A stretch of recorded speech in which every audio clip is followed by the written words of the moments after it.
Alright, so finished the PCT now. It's been about 4 or 5 days since.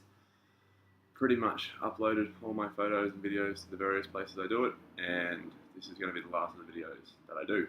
I've had a few people kind of ask me, what gear was I using, how did it hold up, and the friend whose apartment I'm currently in, staying with him here in Vancouver, he's a complete gear nerd, and he was asking, what gear held up and what gear didn't, and as I was trying to he'd ask, well, how was tent, how was this, how was that, and as I realised how much of the gear didn't hold up for the trip and how much of it actually did break and get worn out, kind of think, maybe I should just go through everything and say, hey, this is what I changed here, this is what I changed here, and that's pretty much what I'm going to do.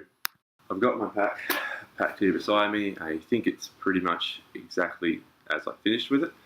I haven't really touched my gear since. I also have a few boxes of stuff that I mailed back during the trip, and I'll sort of run through what I finished with and what I started with, and I'll try and add comments as I go. Alright, so the pack I used is a Z-Pack's Haul pack. It's the biggest one they make because I am not some ultralight person, although most of my gear is ultralight because I knew I would carry so much. I think the base weight's around 15 and a half pounds. What I'm going to do is I'm going to work my way around the outside of it and then go through it. You'll see how I pack it. You'll see in reverse of how I pack it, plus the gear that I was using. It looks bloody huge on the camera when held like that, but I don't know, it's not too bad. So on the outside we have water bottles. I have, I think, 3 1-litre smart water bottles I finished with. Another smaller one with a sports cap that was the personal hygiene reasons. So that was good for washing things. Side pocket here also has a little juicer spades trowel for digging cat holes. It was okay. I preferred the ice axe when I had the ice axe. Dug a much better hole. This was useful some of the time, especially in the desert. Once you got later on, it was pretty rough. Like, there were lots of rocks and things. It was partially useful. Wasn't great. Other side has, this was a different smart water, or this was a different water bottle I used for clean water only. I had a different label, different cap. I would use it for mixing electrolyte drinks and things in. It would only ever have clean water in it. The other ones were dirty water.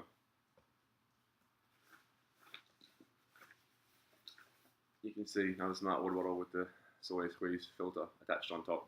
Now, I used every different type of water treatment method I can think of on this trip. I started with a soy mini, very quickly realised that was a piece of garbage, went to the soy squeeze, hit the Sierra, switched to my SteriPen, that broke, went back to the soy squeeze. In between I used tablets and borrowed a Catadin Be-Free filter to get me through to a town I could buy a soya in. And I also boiled water at night, like rather than squeezing it through a filter. If I was cooking with relatively clean water, I would just boil it for my dinner at night. So there's about 6 different ways of treating water I used there. None of them are great. I didn't love any of them, which I loved the SteriPen until it broke so easily, and also you need clean water to start with. So I don't know. I guess the soy squeeze was the lesser of all evils as far as I was concerned. On the back of the pack here, I have things that I didn't care if they got wet or I wanted them quickly accessible. So on the bottom,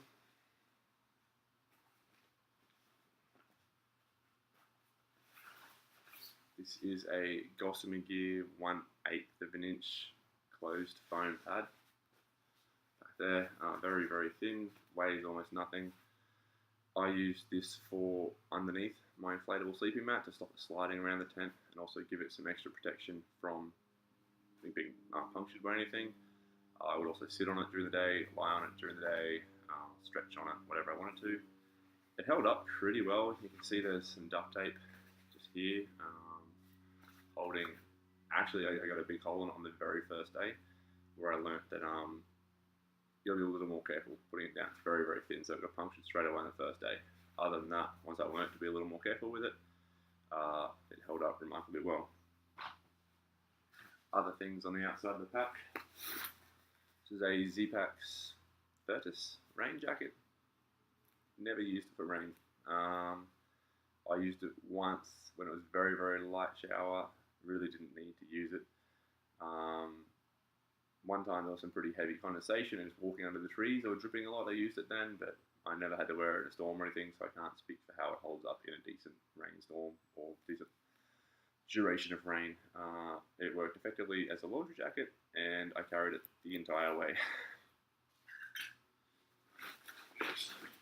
On here, I have bandana. To be honest, I probably didn't need to carry this. It came in handy every now and then. I'd use it under my cap as a sort of like a Legionnaire's flap to just keep the sun off my neck if it was too hot for the bath. Or sometimes I use it to mop up spills in my tent. If I was eating in my tent and accidentally spilled some food or some water or something, I'd mop it up with this. Really didn't get a lot of use, but also it's a bandana, doesn't weigh very much. These are Zero sandals, Zero being X-E-R-O. I got these in Bishop. I had a pair of regular flip-flops, which I don't have here with me, but I thought these would be lighter, more effective. Going back into the Sierra from Bishop, I liked the idea of being able to wear warm socks around camp at night while having my shoes on, which I couldn't do when I had flip-flops. So if I was sitting around camp, set up quite early, I couldn't keep my feet warm because I'd be wearing flip-flops, and I couldn't wear socks with flip-flops. It just wouldn't work. So I got these. I also thought I'd cross streams in them. They were a bit too flimsy for crossing streams, and I thought I felt much more secure just wearing my trail runners through the water. So yeah, these are, I don't even know if I saved much weight with these over flip-flops. They were an impulse purchase. They're okay. I didn't love them. I prefer flip-flops, but for the purpose, these were a little bit better. This is a Z-Pax rain kilt. Never once wore it. Carried it the whole way though. It made a great doormat outside my tent. For getting in and out of the tent with socks on and things like that. Didn't get them as dirty, didn't get as much crap in my tent. I used to use it underneath that closed cell foam mat during the day. So that's how I learned not to puncture the foam mat, was by putting this down underneath it. When I cowboy camped, I would layer this and the closed cell foam mat and then my sleeping pad. So it got used for other things, didn't once get used as a rain kilt. But again, it's not exactly heavy. So this here is a pair of Patagonia Houdini wind pants. Once I got rid of my long pants in Idlewild, I had a pair of Piranha zip-off long hiking pants. I would show them, except unfortunately the box I mailed them back here in got destroyed. I recently found out yesterday when I went to pick up a different box, and I asked about this missing box that had never turned up. Apparently it had turned up. People, my friends here, hadn't received any notifications about it. Whether, I don't know what, there's a communication breakdown. Either way, they held the box at the post office for 2 months and then destroyed it. So that had my long Piranha pants in it. Also had the ground sheet for my tent. So $100 worth of stuff that was unfortunately destroyed. By not the post office, but there's a private post office thing here, long story. So I bought a pair of running shorts, and I quickly found that when I got cold, I wanted something to cover I wanted hiking shorts, but it was nicer to have an extra thin layer. So these Patagonia Houdini pants were great in the Sierra too, in the snow, just for wearing, again, just to keep my legs a little bit warmer, but also be able to take them off easily. They do have a hole in the bum. I must have fallen over in some stage. I patched it with clear tape, which was very popular for when I was doing my laundry and wore nothing underneath. And while I had a hole in the back of the pants, it was covered up, but you could still see through it. So they were good. I like the Patagonia wind pants, although they didn't get used in Washington. They didn't get used in Oregon. They only got used in the Sierra, really. And on laundry days, I still carried them all the way from Idlewild.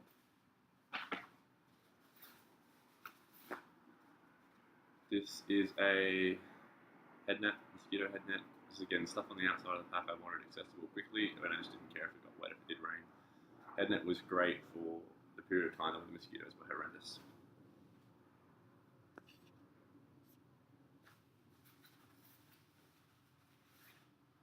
Got a pair of Glacier Glove sun gloves. Now these things are hammered. I picked these up in Water Springs, about 4 days in. Wore them the entire way, wore them for sun, kept the hands warm. Also, the grips on my trekking poles were just falling apart, so they made it nice to hold on to. But as you can see, there's you can't really see. There's just holes everywhere. There's not a lot of glove left going on there. So they're cactus, but they did well, and I liked them, and they kept the sun off my hands, and they kept my hands a little bit warmer, and a couple of times I fell over, they stopped me losing skin off my hands, so I was pretty happy with those. This is a Z-Pax rain pack cover. I don't know why I carried it. I think the pack's supposed to be waterproof. I didn't trust it. I had a pack liner and trash bag. I had all kind of stuff, layers of waterproof protection. I think I used this twice. I actually couldn't figure out how to fit it properly because I'm a bit slow, I guess. There was some hook mechanism type thing, and it always seemed to be in the wrong spot. And anyway, it kept the idea for me was that it kept all the stuff in the water off the pack, so the pack wouldn't absorb water and the outside stuff wouldn't absorb water. So while the pack was waterproof, I think, the idea was it doesn't get really heavy because it's not absorbing the water when you've got this pack cover over top of everything in the pack cover. Again, weighs nothing.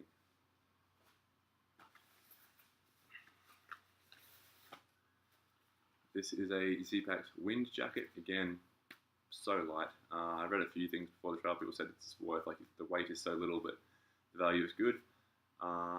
Again, in the Sierra for climbing the passes in the morning, this was much better. It kept me warmer longer. I didn't have to stop and take off my puffy straight away when I got warm. Maybe the rain jacket would have done the same job, but I had this with me, so I always opted for this rather than wearing the rain jacket. It's not waterproof. The smallest amount of water will go through, but it was more breathable. I found it pretty good for just that little bit of extra warmth over the t-shirt when hiking in the early morning and if the weather changed. But it didn't get worn in Oregon or Northern Cali. It got worn a lot in the Sierra, occasionally in the desert, so didn't use it a lot, but I think it was worth having.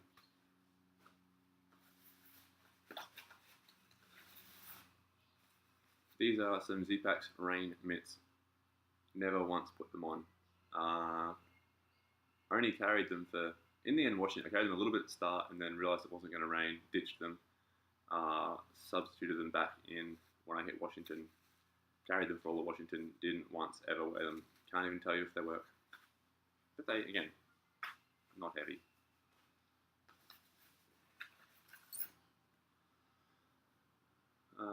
Titanium, Vargo titanium spoon. I had a Light My Fire plastic double-ended spork one end, spoon the other thing. It broke on the second morning on trail, so was pretty unimpressed with that. I snapped it stirring some granola, pretty hard, arduous work for a spoon. So I swapped to a titanium long spoon, held up the whole way, no complaints.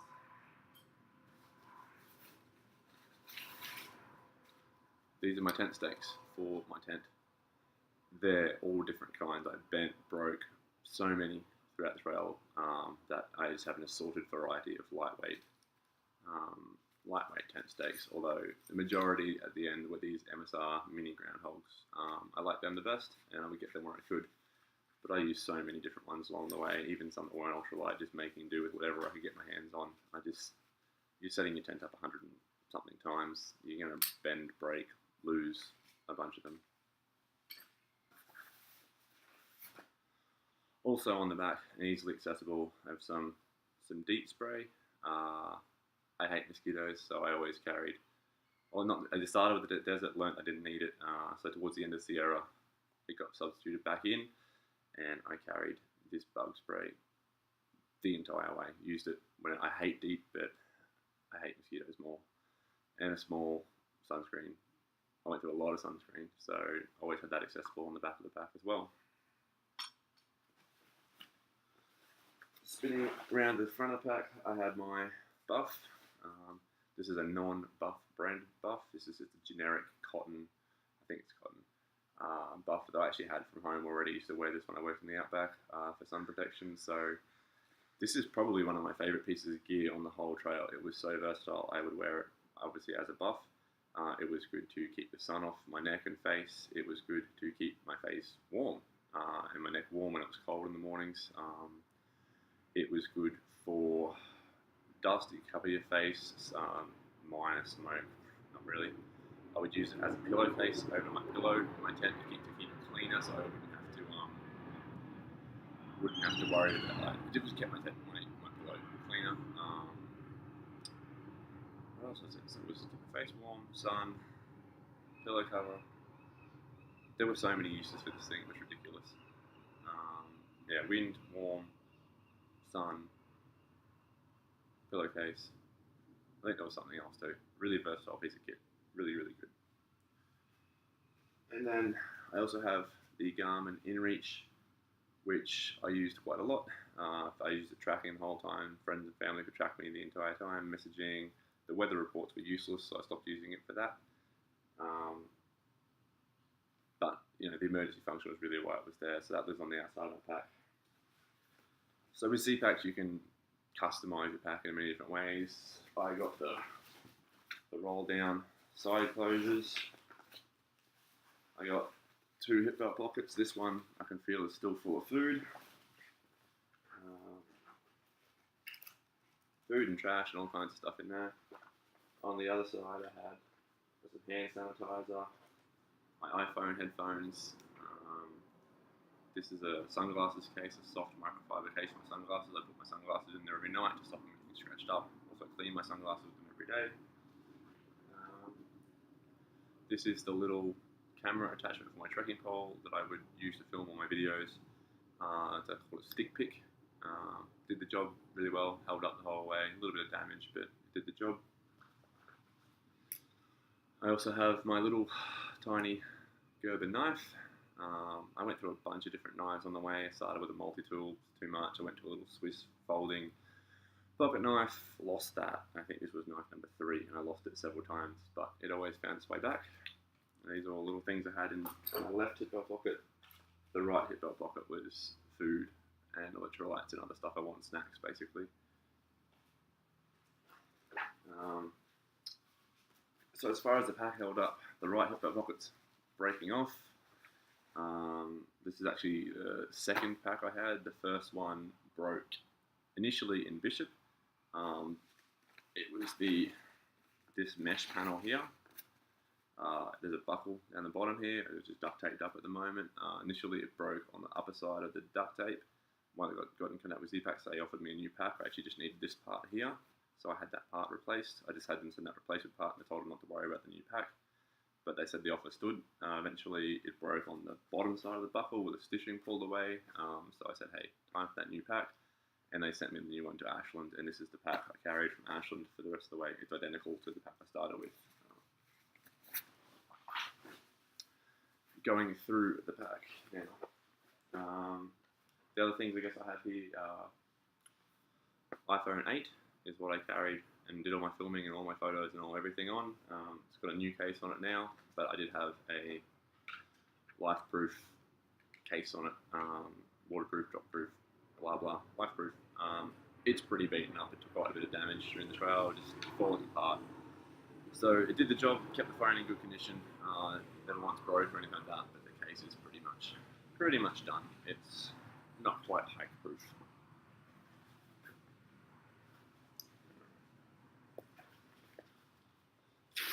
Inside the pack. So this is, you'll be able to see how I pack the pack pretty much. On the very top I have tent. I always want that on top of the pack, so if it was raining, I didn't have to go through my whole pack and expose it all to the rain. I just could open it quickly, grab the tent out, close the pack, set the tent up, throw everything in, deal with the rest. This is a Z-Packs duplex tent.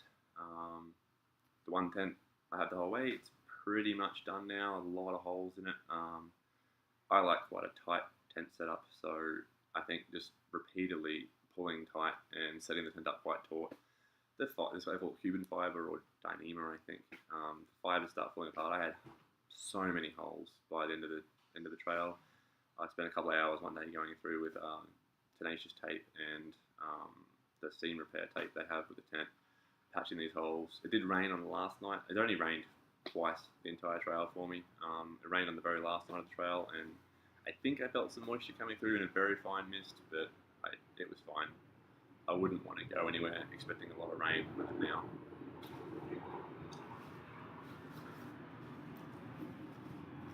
This is going to come out in the order that everything's in there. This is a little cook cozy.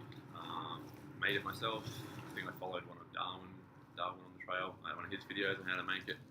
Basically, when I was cooking my food, everything in Ziploc bags. I put the boiling water in the Ziploc bag, stir it, seal it, put it in this, and then set the rest of my camp up. And by the time I was done, everything had rehydrated quite nicely.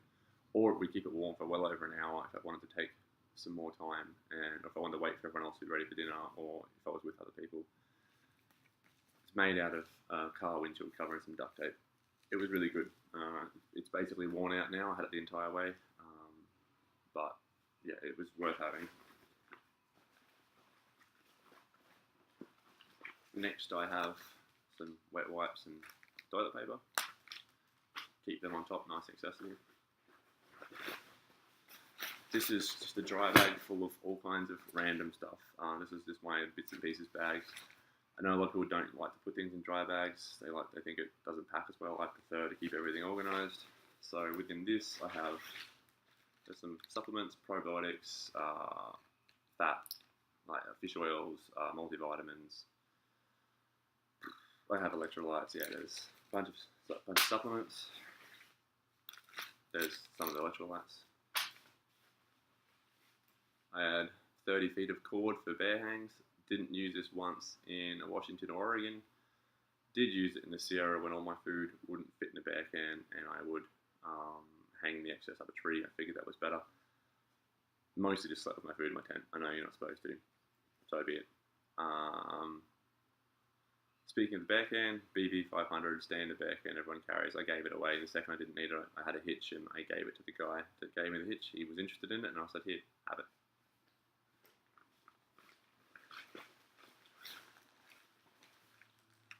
This is my first aid kit. Ibuprofen, Tylenol, Band-Aids, there's some KT tape in there. I had a bunch of different skin issues, so there's a bunch of different creams and things in there. I've got some antibiotics as well. Never needed those, but that was my first aid kit. A little bulkier than some. There's also a pair of nail clippers and a pair of tweezers. Pretty standard, very basic first aid kit. Bulkier than most, but continuing to get stuff out of my little odds and ends back here. This is my electronics bag. I have the Anker wall plug, double wall plug charger, iPhone charger, micro USB Anker battery charger. Along the way, I actually picked up a second micro USB charger so I could charge the InReach, my headlamp, an Anker battery. I could charge multiple micro USB things at the same time.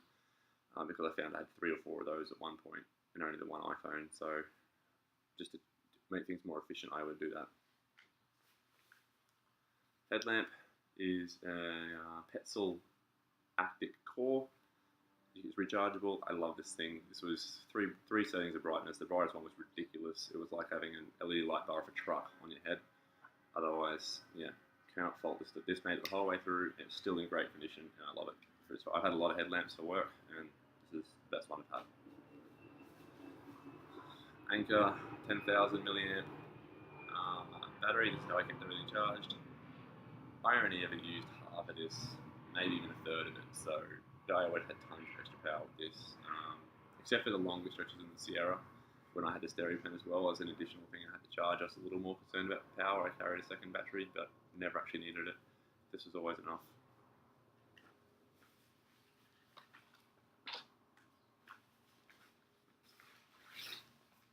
Earplugs. Ziploc with some earplugs, disposable earplugs. I use these a bunch of times around noisy other hikers or on windy nights. They got used quite a lot, so they're really handy to have. They weigh nothing. This is actually my little repair pack. It was from the actual kit little bag is from my sleeping bag liner, which I gave away to someone else pretty early on. But the little kit was useful for my repair stuff. So in it I have a little thing for connecting this bag to Sawyer. I only got that right at the end, didn't really use it. I have my backup water treatment tablets in case my filter fails or something happens. I have some backup. I have a compass. Carried this the whole way. I just don't believe in being out there without a compass, at least. I did carry paper maps for all of California and eventually gave up on those once the InReach and my phone had proven reliable the whole way. It hurt. I struggled to give up on the paper maps, but I would never not have a compass. I have a little tiny strip of waterproof matches. Again, I carried a lighter with my stove, but yeah, some people are ultralight. I'm not. I liked having a few extra things. Put a few zip ties in there, and I have a puncture repair kit for my sleeping pad. Never once needed it. There's also some tenacious tape and a sewing needle in there. Sewing needle was for popping blisters and also for making repairs. I would use that combined with dental floss to sew up any repairs. I did have to sew a few things up along the way, so it was very useful. My little dental kit, actually, just realised it's not here. It was a Z-Pack's little toothbrush, a very small travel size toothpaste, and a very small travel size dental floss. And I kept that in a little bag, which actually from my Cedar Summit pillow. So that was how I kept that organised.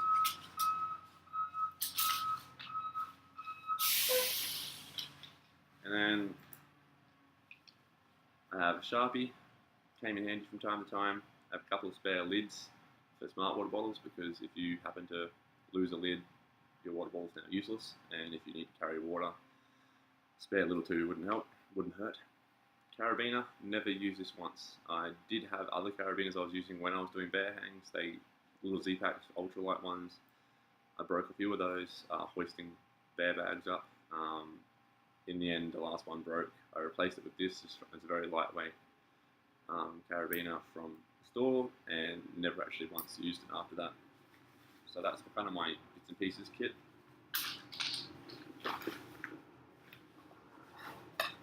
Stove. So this was a replacement for, I'll go through the replacement gear. This was a replacement for an MSR wind burner. I loved the wind burner, just wanted to cut down weight. So this is a Toaks 750ml titanium pot. Inside that I have a aluminum or aluminium foil wind shield. Gas can would normally be in here as well. Mini Bic lighter. And this is the ever so tiny BRS cheap Chinese, I think, stove that I swapped to. Pretty terrible in terms of quality, but it did get the job done. Very fragile, not overly efficient, not noisy. Not quiet. It was noisy, but it was, compared to the other thing, it was super lightweight. So that's the stove. We just screw straight onto the gas bottle. It did the job, and it's Jesus light. So yeah, it was quite a big weight saving switching from a jet oil style stove to this little thing.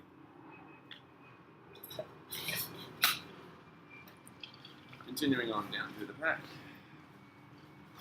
This is a little Z-Pack's wallet waterproof thing I had clipped on the inside. I kept my cash, permits, ID, that kind of stuff in this, and it clipped into the pack, so I always knew where it was, and then in town it was my wallet basically. This is an Ursack, and it's a bear-proof bag. I never really used it as a bear-proof bag. I originally used a Z-Pack's, just a Z-Pack stuff bag. It was actually the one my sleeping bag came in. I used that as my food bag, but by about halfway through the trail, it had just worn out, had holes in it, was falling apart. So I already had this in my bounce box. I had purchased it thinking I would use it and hadn't, so I just substituted it in. It's a bit heavy. It did give me the option of leaving outside my tent. Sometimes if I was worried about rodents or bears, I would do it up, bear-proof it, and I wouldn't hang it a lot of the time. I'd just leave it on the ground outside my tent, put my stove and pot and stuff on top of it, so if anything came, it would knock it over, and I would hear it and wake up and chase away whatever it was. Towards the end, I was in Washington. I was more concerned about mice eating into my tent when I had the food in there with me, so I put some what they call op sacks or odor-proof sacks. Put one inside the Ursack. I never once. Sometimes I didn't even do it up, but if I wanted to, I was pretty careful with that, and I never once had a problem with mice. Never once did mice get into my tent, get into my food if I left it outside. I never had a problem with rodents. Whether that's because of the odor-proof bag, I don't know. Continuing through the pack. Oh, here's something else I had on the pack. A couple of safety pins. I used to use that for drying out socks and underwear. I would wash my socks and underwear pretty much each day in a flowing stream, and then dry them on the back of my pack while I hiked. So at least every day I had somewhat fresh-ish underwear and socks. I had a second odor-proof. When you buy them, they come in a pack of two. So I had a second odor-proof bag again. piece of plastic. It weighs almost nothing. I would use this at night as well. I would put toiletries, trash, anything that wasn't food but still had a smell, I would put in this, and often it was still in my tent 90% of the time. So, but I never had any problems with bears or animals or anything trying to get in my tent. So maybe it worked, maybe it didn't. Okay, so now I have a trash bag liner inside the waterproof bag. Just another layer of waterproofing protection. So then within that, I have a Cedar Summit Deluxe blah blah something pillow. Great. I wanted a comfortable sleep setup. I would be a very cranky. I would be a very cranky person. I'm already a very cranky person. So my friends say I'm grumpier now since I finished the trail than it was when I was on it. Than before I went on it rather. But I wanted to sleep well. So inflatable pillow was. I sleep on my side. I needed something, and this was great. I washed it in towns. I would close it up and wash it, and then just dry it in the sun. And I would use my buff over the top to keep it clean. So this is in almost brand new condition still, even after 6 months of use.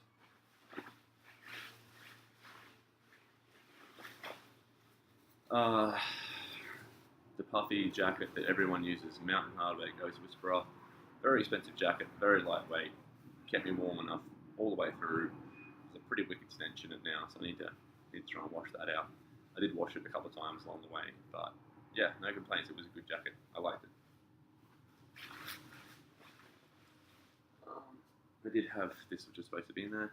This is something I added in Northern Cali when it started getting really hot. I did have some merino wool icebreaker long johns, but they were too warm and it was too hot at night. I wanted something a little more breathability for certain areas. Cotton pajama pants.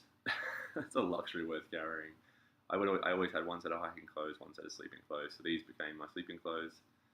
So comfortable, and it's a little bit of normality on the trail. Zero regrets about switching to a nice baggy pair of pajama pants to sleep in.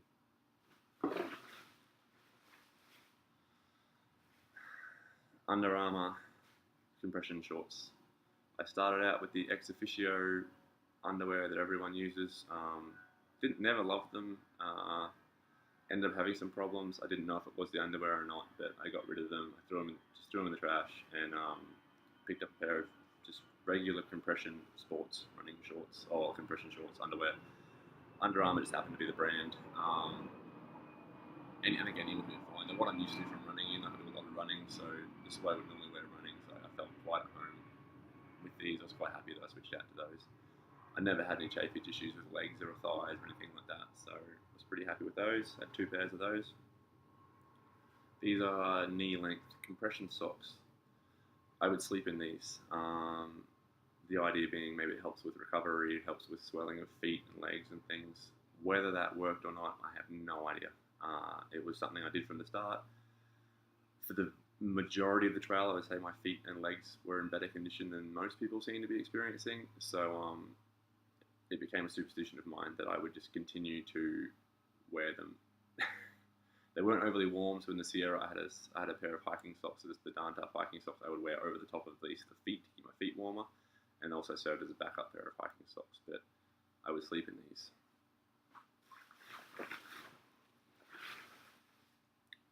This is a smart wool inside out long sleeve merino wool shirt.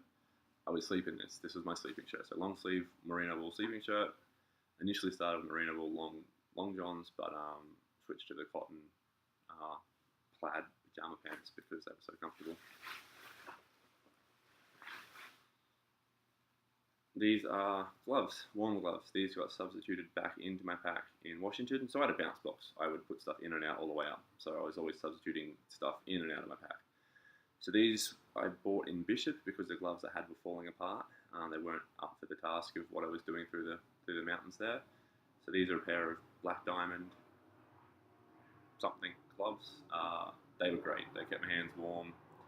The palms had like a leather patch on them, which really could hold the ice axe and not get worn out. I wore these maybe twice in Washington. I think if I was still out there now, like it's only the beginning of September, or it's the 12th of September today.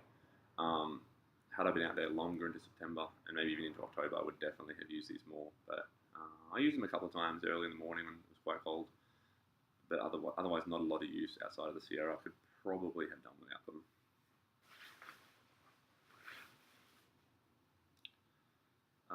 Icebreaker, merino wool, beanie, hat. Yeah, got a little bit of use in Washington. Obviously, no use in Oregon or Northern Cali where it was hot. It wasn't even in my pack at that stage. Through the Sierra, a lot of use in the mornings and in the evenings. So definitely have to have a warm hat. This was just a merino wool Icebreaker branded hat. No complaints. Darn tough hiking socks. I had 2 pairs of hiking socks, so I'd alternate them each day. I wore through about quite a few pairs of these. You can Darn tough have a lifetime warranty on them, so you can swap them in and out of towns as you go. So as you get to a town that actually has a gear store that does the swaps, you just keep swapping. If you've got holes in them, you just keep swapping them. So great socks. I didn't wear any liner socks. I didn't do anything else. I didn't put anything on my feet. I didn't rub cream or anything else in to prevent blisters. I just wore 1 pair of Darn tough hiking socks each day. And I had remarkably little blisters or feet problems. So yeah, they're good. I think they're also on merino wool. But yeah, I maybe started with 2 pairs. So I probably went through maybe 6 pairs of socks over the whole trail. Started with 2, probably socks 2 or 3 in and out, and finished with 2 pretty new ones. So yeah, merino wool, Darn tough hiking socks. I wouldn't hike with anything else. They're great. I mean, they wear out, but you're hiking 4,500 kilometers, so your socks are going to wear out. Getting down the bottom of the pack now. This is a Thermarest Neo Air X Therm Max sleeping pad. It's the long, rectangular, big, so comfortable sleeping pad. It's probably the heaviest thing in my pack. I don't know what it weighs, but it's pretty heavy. I love this thing. I could actually fit entirely on it. Had a little bit of width either side of my shoulder, so I could roll around a little bit. Again, it was a bit of a luxury item for me. Most people don't use one this big. I wanted to be able to sleep comfortably. I'm quite a large person, so I have 0 regrets about this. The bag I keep it in is actually a pump sack to blow it, so you don't have to blow it up with your lungs. Unfortunately, it did break, so I probably didn't even need to continue carrying it. I couldn't use it as a pump sack anymore. I just kept it as an organisational, keeps the pad rolled up. But it broke along the way, so that is what it is. I feel like I had more stuff that was breaking, and I haven't really touched on all of that. But anyway, no regrets about this pad. It's worth the wait for me, in my opinion. Sleeping bag. So this is a Z-Pax 10 degree Fahrenheit, so minus 12 Celsius sleeping bag, and I keep it inside a Cedar Summit waterproof compression stuff sack. I wanted the extra layer of waterproof, so I had like 3 layers of waterproofness between the outside and my sleeping bag. To me, the sleeping bag was my only way of survival at night, so I definitely didn't want it getting wet under any circumstances. If everything else got wet, that was fine. As long as it stayed dry, that was my main concern. I didn't like the stuff sack it came in. It just didn't compress down as much as I would like. You're not supposed to compress down bags too much, but I just found it took up too much room in my pack. So I had the Cedar Summit dry bag that's inside it there.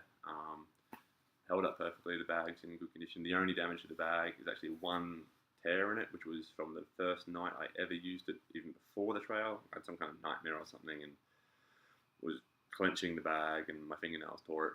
They are quite thin and lightweight, but otherwise a bit of duct tape over that, and that was before the trail even started, and that duct tape is still in place, and I have had no further damage to that sleeping bag. I will wash it. I wouldn't want to be in minus 12 with it. I think I was once with wind chill.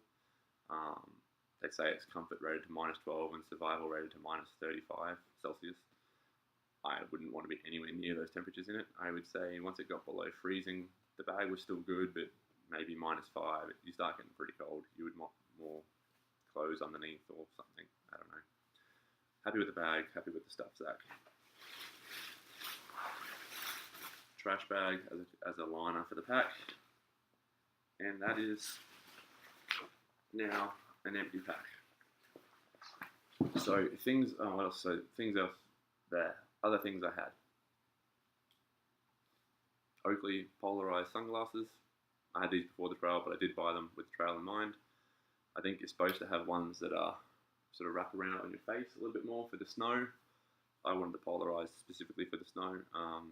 Even though these don't wrap tight on your face, a lot of snow travel, never had a drama, love them. They're great sunnies. Hope to get a lot more. I took very good care of them because that's how I am with sunglasses. I had the case, I can't clean them every day. I can't stand stretched up sunglasses. So these will continue in daily life with me. So this is back onto clothes I'm wearing, or I wore whilst hiking now. So Dirty Girl is the brand of gaiters. Most people, theirs are pretty ripped up by the end. Mine were actually in perfect condition. The only issue I had is the little metal hook on the front, which hooks onto your shoelaces on the front of your shoe. One of them tore off. Sewed it back on with some dental floss. Fine.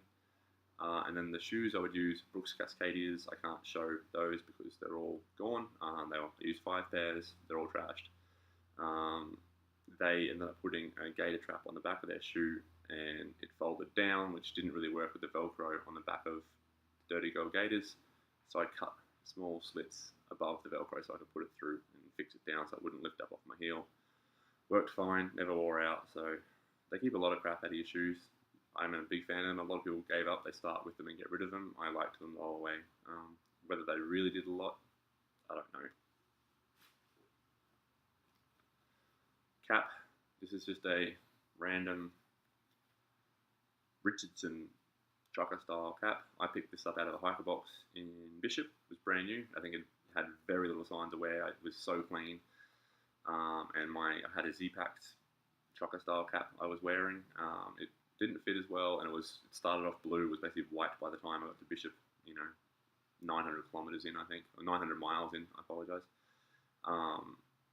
So I just trashed that. I actually threw that in a hiker box and took the nice new cap, and it's now pretty damn worn. I would say it's basically done, but just a random cap. Again, so this is what I'm wearing during the day. Another pair of Under Armour compression shorts. I had 2 pairs, alternate them daily. Try and wash them in a stream each day and dry them on the pack. This is a Cool, Kuhl, branded t-shirt. It's just a button-up hiking t-shirt. Had this one shirt the whole way. It's pretty faded now. The lighting I have right now, it was a much darker blue. It's pretty damn faded. It smells terrible even after being washed. It was hiked in every day. I would say it held up fine. There are a few small tears in the stitching. This underarm vent panels it had, like a few small holes. Otherwise, it held up really well. I saw a lot of people go through a lot more shirts. Just a technical material, really quick to dry. I really liked it. It was a great shirt, long sleeve, so for sun protection or I could roll them up. Zero complaints about this shirt. Very happy with it. Cool branded. Cool. I don't even know what model it is. It's a t-shirt. Second pair of darn tough hiking socks. So again, instead I had 2 pairs, alternate daily. And then at one stage I had 3 pairs because I would sleep in one pair and throw a backup if I needed another pair. These are some Patagonia running shorts. I picked these up in Idlewild because I was so sick of the zip-off Prana pants I had. The Prana pants, they're the most comfortable pants I've ever owned. They're great. I'm actually quite sad they got destroyed with the whole postage issue. But I just didn't need them. I felt really weird wearing long pants doing physical activity, even with the zip-off shorts. I just wanted a pair of running shorts. I made that decision in Idlewild.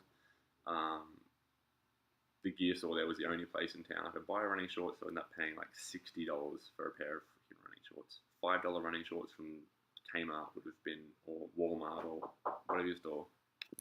Yeah. Sorry about the interruption. Yeah, I also went running shorts. Cheap ones would be fine. These were the only ones to get my hands on, so I paid an extortionate amount of money for them. They held up fine. They're pretty stained and dirty and faded, but they're running shorts. They're fine. Next, I had some Compodel trekking poles. As you can see, they were also alright. These ones had foam grips on them. I wouldn't have ones with foam grips again. Because the foam started, I guess you can see it, foam started wearing off. Maybe you can see that, maybe you can't. Foam started wearing off, so I was just down to bare plastic a lot of the time. It's sticky, I would go the cork handles for sure. This one I fell and snapped clean in half, so I repaired that with some tent stakes, a stick I carved down and put inside the trekking pole, and a lot of duct tape. Yeah, the trekking poles. I had the tips replaced on them in Mammoth, so just once on the whole trip. They're pretty bent up. Probably time for new tips as well, but trekking poles. Okay, so I have a box of stuff here I sent home.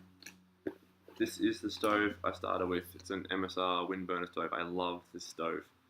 It boils water so quickly. It's really efficient on fuel. It's just, I was boiling water once a day. It was too heavy for something that's going to boil water once a day. So I swapped it out for that other stove setup. Things in the box. This is a knock or C-knock or however you pronounce it, 2-litre water bladder. I had 2 of these. After the desert, I went down to 1.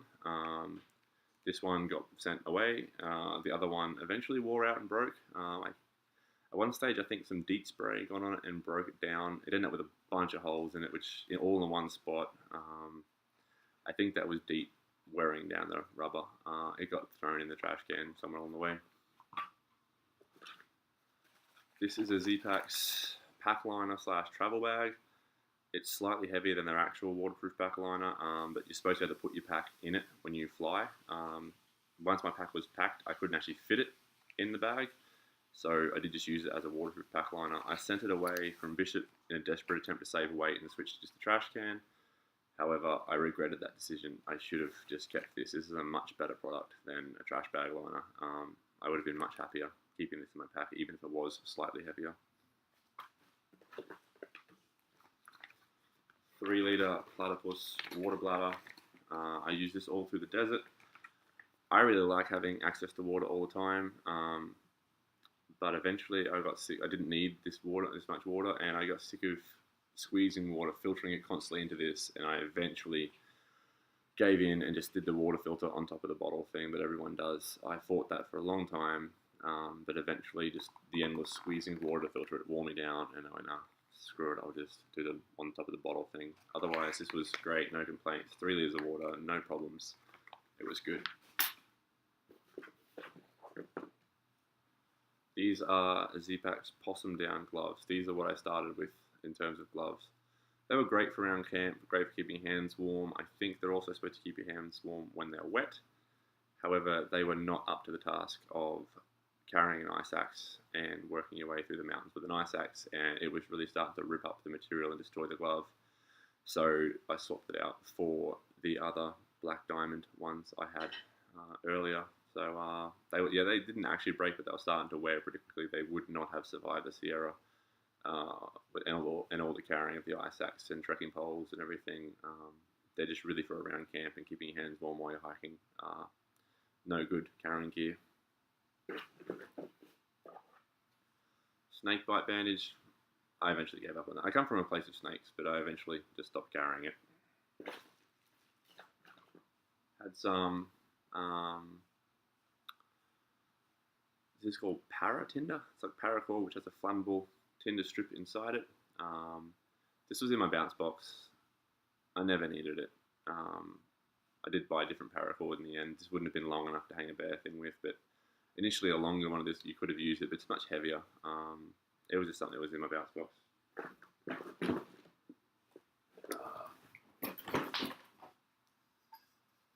Petzl ice axe. Love this thing. Quite lightweight. Obviously, so there's an ice axe. I bought quite a long one. Probably didn't need to be so long, but I'm quite tall. It did the job. I never actually had to use it to self-arrest, but I felt very confident having it. I dug a lot of cat holes with it. That was great. But ultimately, just across these steep snow mountains, I was happy to have it.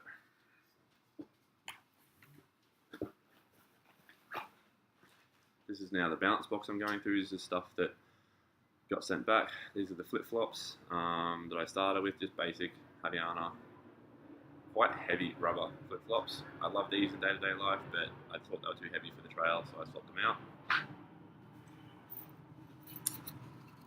Catula micro spikes. I used these for the Sierra. They were everything I needed. I didn't need crampons. There was maybe 1 or 2 times crampons might have been slightly better, but micro spikes were ideal the whole way.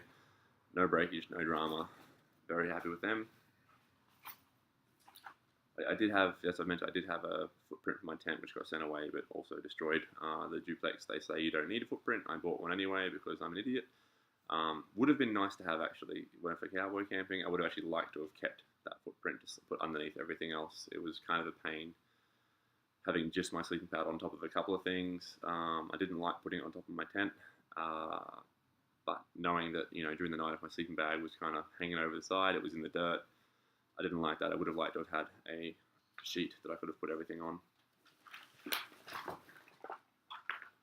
These are the Icebreaker Merino Wool Long Johns I got rid of. They were great. They were too warm once the weather warmed up. So they were good in the Sierra, good in everything else. Merino wool keep you warm when they're wet still, or to some extent. However, once it got hot, they were too much. So that's why I went to the regular pajama pants. Plus, the pajama pants were a lot more fun. Baggy, conversation starter. I was the only person out there wearing pajama pants. I've also been the only person in a lot of mining camps who wears pajama pants to breakfast. So it's my thing. Nothing wrong with them. Icebreaker branded ones. It's just too warm after a while. Great for the Sierra. This was the SteriPen I was using. It's a SteriPen Ultra. It was great for the Sierra. I loved being able to scoop water and treat it while I'm walking. However, one drop and the thing broke. I do want to pull it apart and see if I can fix it. I haven't done that. I haven't had time to do that along the trail. I can hear it shake. Something's loose inside. Maybe I can fix it. Maybe I can't. It was really good, except it doesn't actually filter water, so you need a pretty clean water source before you can use it. But this was still my favourite method of treating water if your water sources are flowing and clean already.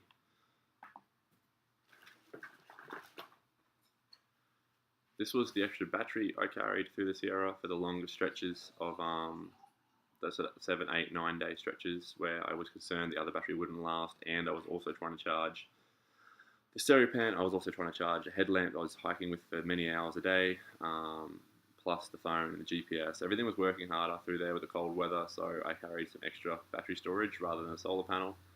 This is just a 4,000 milliamp miscellaneous branded battery, external battery type thing, battery pack.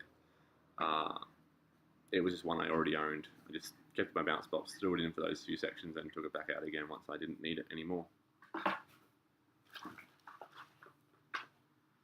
Another pair of darn tough socks. These were some ones I swapped out in one town where they didn't have the hiking ones. These are running ones, they're a bit thinner. So basically I swapped these out as soon as I could because I wanted thicker socks.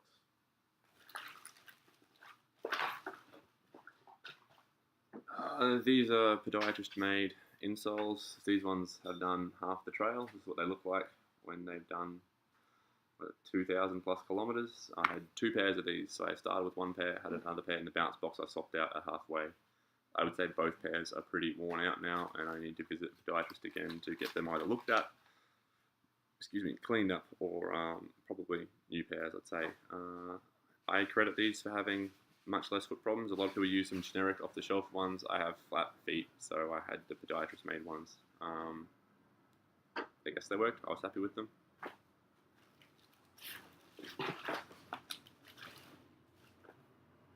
This was the multi-tool I started with. It's a Victorinox sort of Leatherman style multi-tool. Really good piece of kit. I love this thing. It's really good quality. Genuine Swiss from Switzerland. It was a gift from someone. However, just way too heavy, way too bulky. Do not need this. The only thing I needed a knife for was for cutting cheese. And occasionally cutting rope or something else. Did not need all of this. I swapped this out pretty early on. I think Idlewild, I swapped this out. I thought I'd carry it the whole way because I'm a tradesman. I like having tools with me. But in the end, I used pliers a couple of times to fix other people's stuff. Never needed it myself.